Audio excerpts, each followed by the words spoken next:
Because I still think Burns can bounce back, maybe. He's got that talent. I want him to bounce back. Like I said, man, it was my locker mate for, 2 years, man? So I would love to see him, man, go out there and produce. He's in Chicago now, just signed with them. So I'll be happy to see him go out there and turn his career around. And sometimes you need to change the scenery. Yeah. It happens. Sometimes, the expectations, sometimes you have a couple of games that aren't very flattering. And before you know it, you get a label on you. But I'll say this, and I talked about it with Artie. I talked about it with Jarvis. I talk about it with a lot of NFL players who are quote unquote busts. When I watch these guys, it's totally different from a fan's perspective. A fan, you watch one or two plays. I mean, it's still people blaming Artie for the New England Patriots play where Chris Hogan scores the opener. Was it the 70-yard bomb or whatever? Like when it was the miscommunication on the cover 3. It's still people that will blame Artie for that. It had zero to do with Artie. But that's just from a fan's perspective. They don't understand that. And they will always, oh man, Artie is trash. Artie is trash. Or how they say Jarvis is trash. And Jarvis was a 4-year starter and had pressures. He had sacks. He produced. But for fans, that's low hanging fruit. So that's why a lot of times for me, I don't even like to go down that path because I'm like, a lot of times they don't see or understand what they are looking at to even know. They just hear a commentator say something or they hear a guy sitting next to them say something. And then before you know it, they treat it like it's gospel.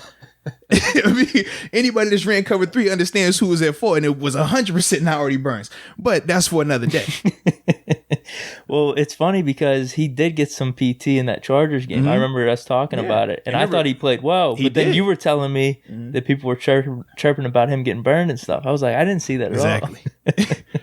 But like I said, fans' perspective is drastically different from the people that study the game and people that have played the game and watch it on that level. That's why it's hard sometimes to have those type of debates and conversations with people in that department because their mind is already made up that, oh, this guy sucks. He's a bust. Period. You're saying I'm difficult, man, huh? Hey, man, no comment, man. All I'm saying, when I think of busts, I can go down a list of players that I can equate to a bust versus Jarvis Jones and Artie Burns. That's all I'm saying.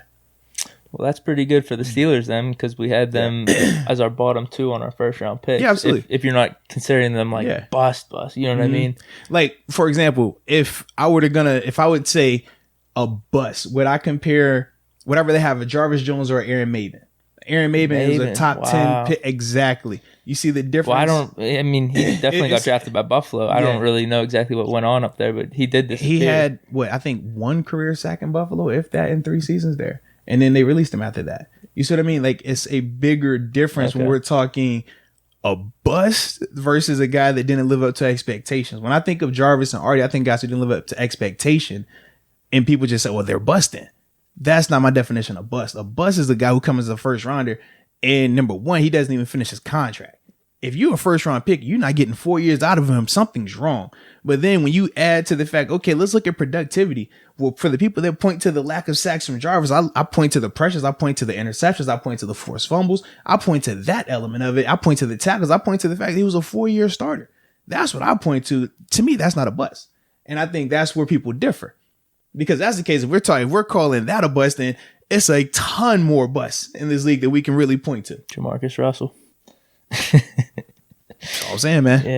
Yeah. Money Manziel, I guess, too.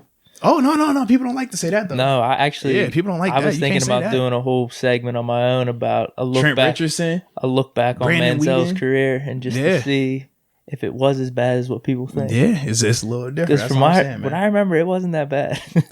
Yeah, I think, too. He just had a lot of off-the-field stuff. Well, and I look at it this way, too. A lot of times we've had this debate, too. People don't necessarily understand quality plays or impactful plays. They just see highlights. So when me and you were talking about Artie versus Jarvis, what did you bring up? He had 3 picks because that's a highlight. I remember those moments. Right. But but you know why you remember them? Because it's a highlight play, right? Whereas when I point to, well, what about Jarvis' interception right here?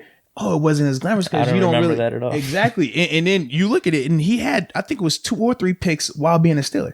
So when I look at that, or I look at this, well, he had 3 sacks. Well, he had this many sacks. Like, it's not as glamorous as an interception. It's kind of like the debate of, oh, this guy scored a touchdown. Even though he probably is trash because he scored that touchdown, you're like, oh man, I remember that. That wasn't that bad because it stands. It's a lot bigger of a moment when you get an interception, just from a fan's perspective. Whereas that pick and that sack are still just as impactful. And I think that's different. You get that sack on a first down, you might forget it if they end up getting a first down after that on a great pass play. Was it a night game? You see what I mean? Were you hanging with your friends? Right. All of those things play into it. And that's why, for me, I always say, man, a lot of people, if they're not watching it like that, studying like that, they don't really understand it. And that's why it's hard to add value or communicate that value to a person that mentally they just don't understand the element of that part of the game.